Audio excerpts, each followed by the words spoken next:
The security footage would later show exactly what Victoria Ashford didn't expect. That the single mother she'd been systematically humiliating at the pool gate for 3 weeks was actually a civil litigation specialist who'd spent 5 years prosecuting HOA fraud cases before moving to Phoenix. And that every condescending word, every manufactured rule, every clipboard-wielding power play had been carefully documented, not by an amateur, but by someone who knew exactly which laws Victoria was breaking and exactly how much it was going to cost her. But that revelation was still coming. And on that suffocating Saturday afternoon in July, when Emma Walsh's daughter pressed her tear-streaked face against the chain-link fence, while Victoria announced her new tier system with the satisfaction of someone who'd never been told no in her entire carefully curated life, nobody knew yet that this wasn't going to be another story about an HOA tyrant getting away with it because people were too tired or too scared or too busy to fight back. The pool gate had slammed shut with a metallic clang that echoed across the courtyard of Clearwater Estates, and Emma's access card dangled uselessly in her hand,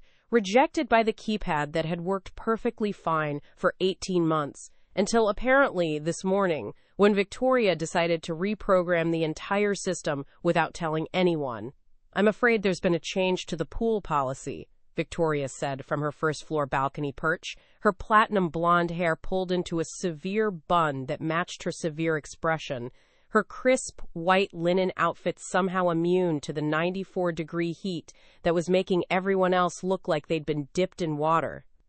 She held a clipboard, and Emma recognized it immediately as a weapon, because nothing good ever came from an HOA board member with a clipboard in July. "What kind of change?" Emma asked, keeping her voice level even though her daughter was crying behind her, and the empty pool sparkled in the afternoon sun, completely unused, except for Victoria's teenage son and his friends, who were laughing and splashing in the deep end, without a care in the world. Victoria consulted her clipboard with theatrical precision, running one manicured finger down what appeared to be a color-coded spreadsheet that probably represented hours of work figuring out how to make other people's lives more difficult. The board has implemented a new scheduling system for pool access. It's all very organized and fair. Each unit is assigned specific time slots based on their tier level. Emma felt something cold settle in her stomach, despite the heat. And it wasn't fear exactly, but recognition, because she'd seen this before, had prosecuted cases exactly like this before she'd burned out and moved across the country, looking for something simpler, something quieter, somewhere she wouldn't have to spend her days fighting people like Victoria, who treated community spaces like personal kingdoms. "Tier level?" Emma repeated, and she saw Victoria's smile sharpen at what she must have interpreted as confusion or intimidation, not understanding that Emma was simply confirming what she already suspected, that this was going to be exactly as bad as it sounded. "Your unit is classified as a standard residence, which means you're assigned to the bronze tier. Your access window is Tuesdays and Thursdays from 6 to 8 a.m. or Saturdays after 7 p.m. Victoria delivered this information like she was doing Emma a favor, like she was generously allowing access at all, rather than restricting it to times that were specifically designed to be inconvenient for anyone who worked normal hours or had young children, or wanted to use a pool during actual daylight hours when pools were meant to be used. Emma looked at her daughter's face, at the confusion and disappointment there, at the beginning of a lesson about unfairness that she'd hoped to delay for a few more years, and she made a decision that Victoria would later deeply regret forcing her to make. It's Saturday at 2 in the afternoon. The pool rules have always been first come, first served during posted hours. The clipboard tilted slightly, a gesture that managed to convey both dismissal and condescension in a way that probably took years of practice to perfect. The old rules? Yes, but the board voted on these changes last month. Very democratically, I might add. It's all in the minutes from the June meeting. What Victoria didn't mention, what she conveniently omitted as she stood there radiating self-satisfaction, was that the June meeting had been scheduled for 10 a.m. on a Wednesday, announced via a single email sent at 11 p.m. the night before, and attended by exactly 7 people in a community of 243 units, and that all 7 of those people happened to be Victoria's friends or family members, or people who benefited directly from the new tier system that placed them in platinum status with unlimited pool access. Emma knew all of this already because she'd checked the HOA portal last night after receiving the cryptic email about policy updates, and she'd recognized the signs immediately, the same patterns she'd seen in dozens of cases back in Colorado, the same playbook that small-time tyrants used when they thought they were being clever. "And what tier are they?" Emma asked, pointing at the teenagers in the pool who were currently seeing who could make the biggest cannonball splash.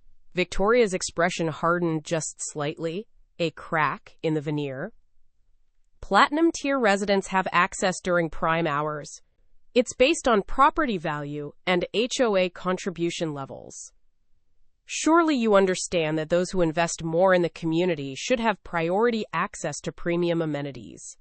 There it was, the justification that sounded almost reasonable if you didn't think about it too hard. If you didn't understand that everyone in this complex paid the same $700 monthly HOA fee regardless of property value.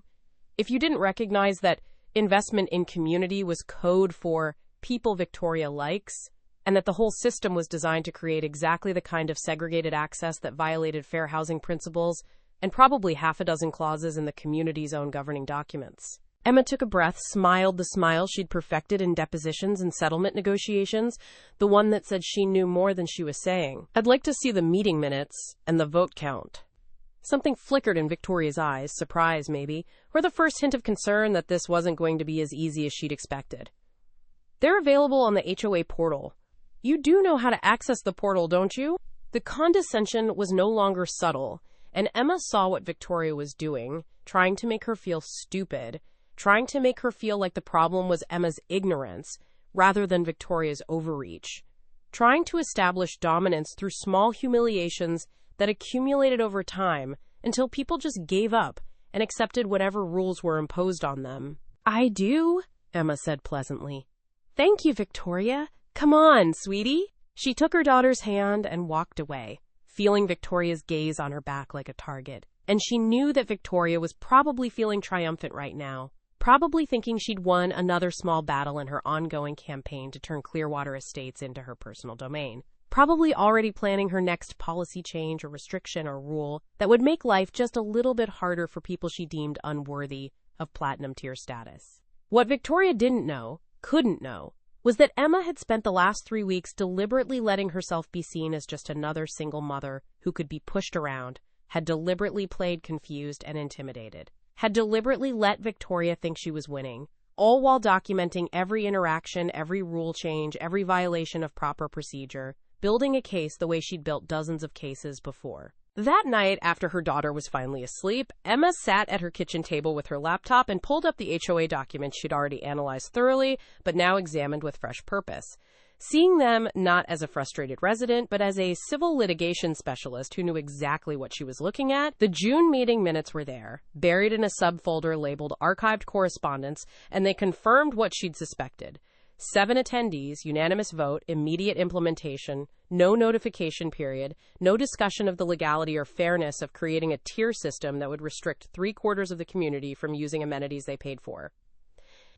She opened another folder, one she'd been maintaining since she moved in, full of documentation about Victoria's previous power plays, the parking restrictions that targeted specific buildings, the guest policies that made visiting family difficult, the maintenance delays that seemed to correlate with whether Victoria liked you or not, the pattern of small abuses that individually seemed too minor to fight but together created an environment where one person had far too much power and far too little oversight. Emma had been documenting all of it, not because she'd planned to do anything with it, but because old habits died hard, and because some part of her had known that eventually Victoria would go too far, would make a move so blatant that it couldn't be ignored or rationalized away, would create an opening that someone with Emma's specific skill set and experience could exploit.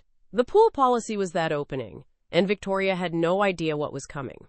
Emma spent 3 hours that night drafting a document that looked like a simple complaint letter, but was actually a carefully constructed legal brief, citing specific violations of the Fair Housing Act, the community's governing documents, Arizona HOA law, and established case precedent about discriminatory access policies.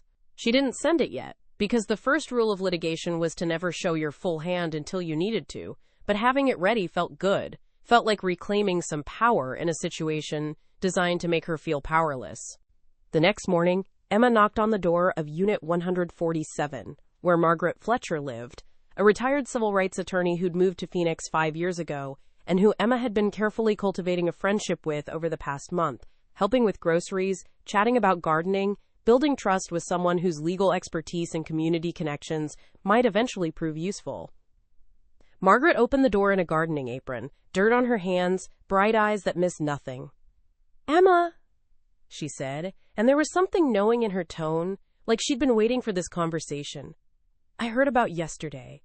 Victoria's been bragging about her new system at the clubhouse." Emma shouldn't have been surprised that word had spread, that Victoria had been broadcasting her victory to anyone who would listen. "Is it legal?" Margaret set down her trowel and wiped her hands, studying Emma with an expression that suggested she was reassessing everything she thought she knew.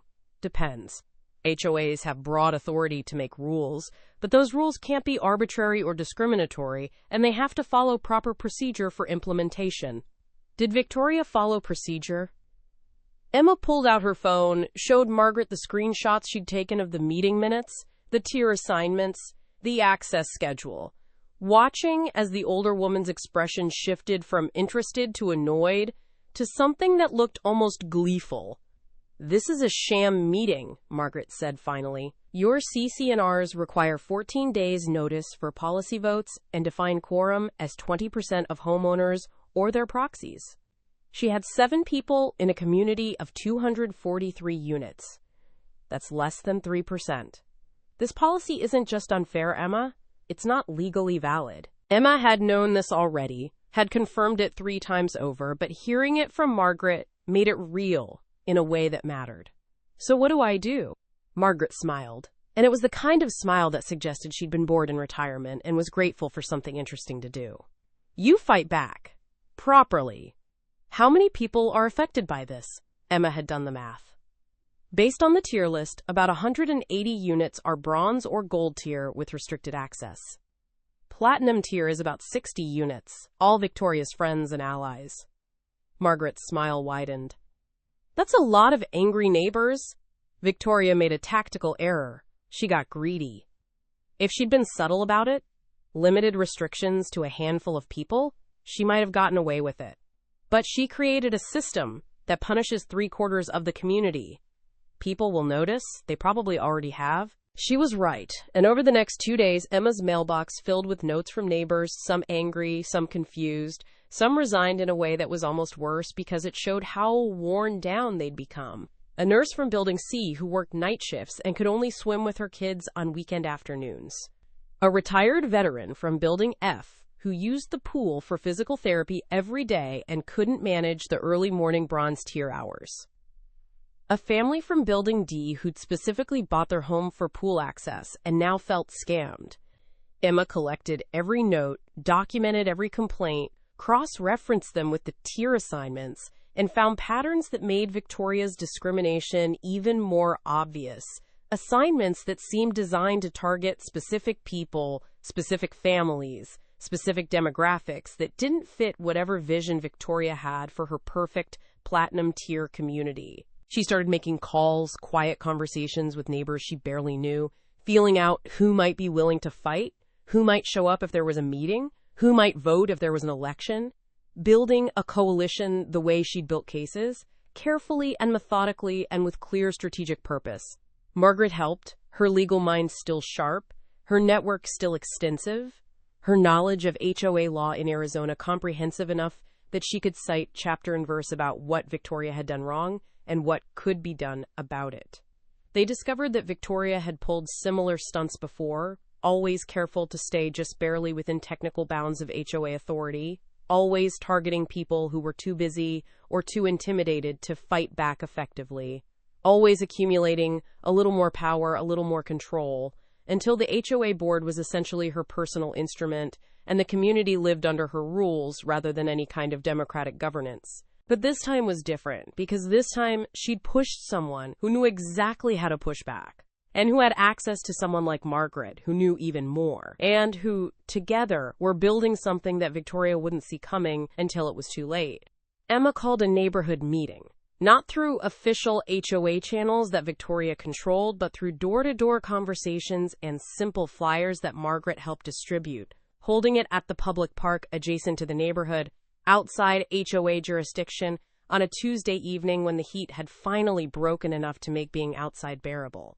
73 people showed up, more than Emma had dared hope for, and she saw Victoria's absence like a presence, knew that Victoria would hear about this, would dismiss it probably as meaningless grumbling that would fade like it always did, not understanding that this time was fundamentally different. Emma stood in front of her neighbors, some of whom she'd never spoken to before, and felt the weight of their frustration and hope. "I'm not a lawyer," she started, which got sympathetic laughs because Margaret was sitting right there in the front row. "But I do know when something is unfair, and I know when someone is abusing power they shouldn't have." Victoria Ashford implemented a pool policy that restricts access for most of us based on a tier system she created, using criteria she controls, after a meeting that didn't meet the legal requirements for a valid vote. She paused, let that sink in, watched recognition spread across faces that had probably suspected something was wrong, but hadn't known specifically what. "Margaret Fletcher has reviewed our governing documents, and the policy isn't just unfair, it's not legally binding. But here's the thing. Even if we get this specific policy overturned, what stops Victoria from trying again? What stops her from finding new ways to make this neighborhood work for her friends and be uncomfortable for everyone else?" Heads nodded, and someone in the back called out asking what they could do. And Emma had been waiting for that question, had planned for it, had an answer ready that would change everything. "We vote her out. The HOA board election is in 6 weeks. We need candidates who actually represent the community, and we need enough people to show up to make sure the vote counts." Margaret stood up, her voice carrying with courtroom authority. "I'll run. I've been retired too long anyway, and I'm too old to be intimidated by clipboards."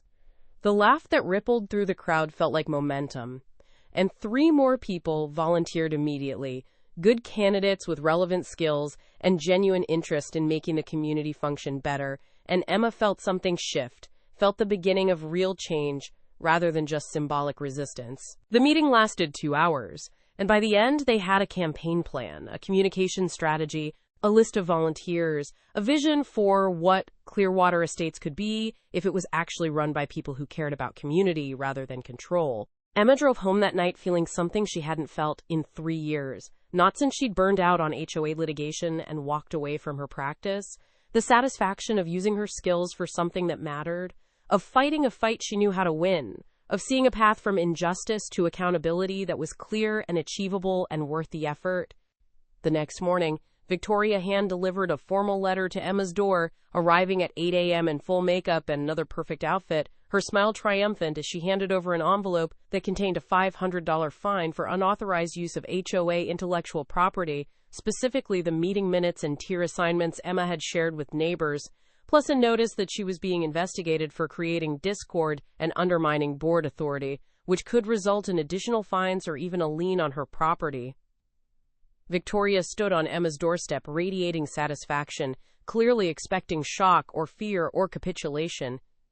"You should have just accepted the policy, Emma. Now you've made this so much more difficult for yourself." Emma read the letter twice, not because she was shocked, but because she was documenting her own reaction, staying calm, staying professional, recognizing this for what it was. Retaliation, which was explicitly prohibited under both the community's governing documents and Arizona HOA law, which meant Victoria had just handed her additional ammunition. "I'll see you at the election, Victoria," Emma said, and closed the door, and allowed herself a small smile as she heard Victoria's heels clicking away down the walkway, because Victoria had just made her second major tactical error, and Emma was keeping count.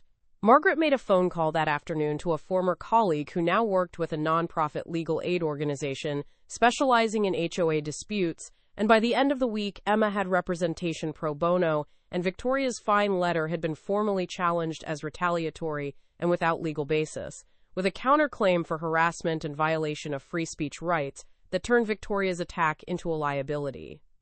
The HOA's insurance company got involved, which meant the HOA's lawyer got involved, and suddenly Victoria was being told by her own legal counsel that she'd made a serious mistake and needed to rescind the fine immediately, but the damage was done, the retaliation was documented, and Emma had exactly what she needed to demonstrate a pattern of abuse that went beyond just bad judgment into actual malicious intent.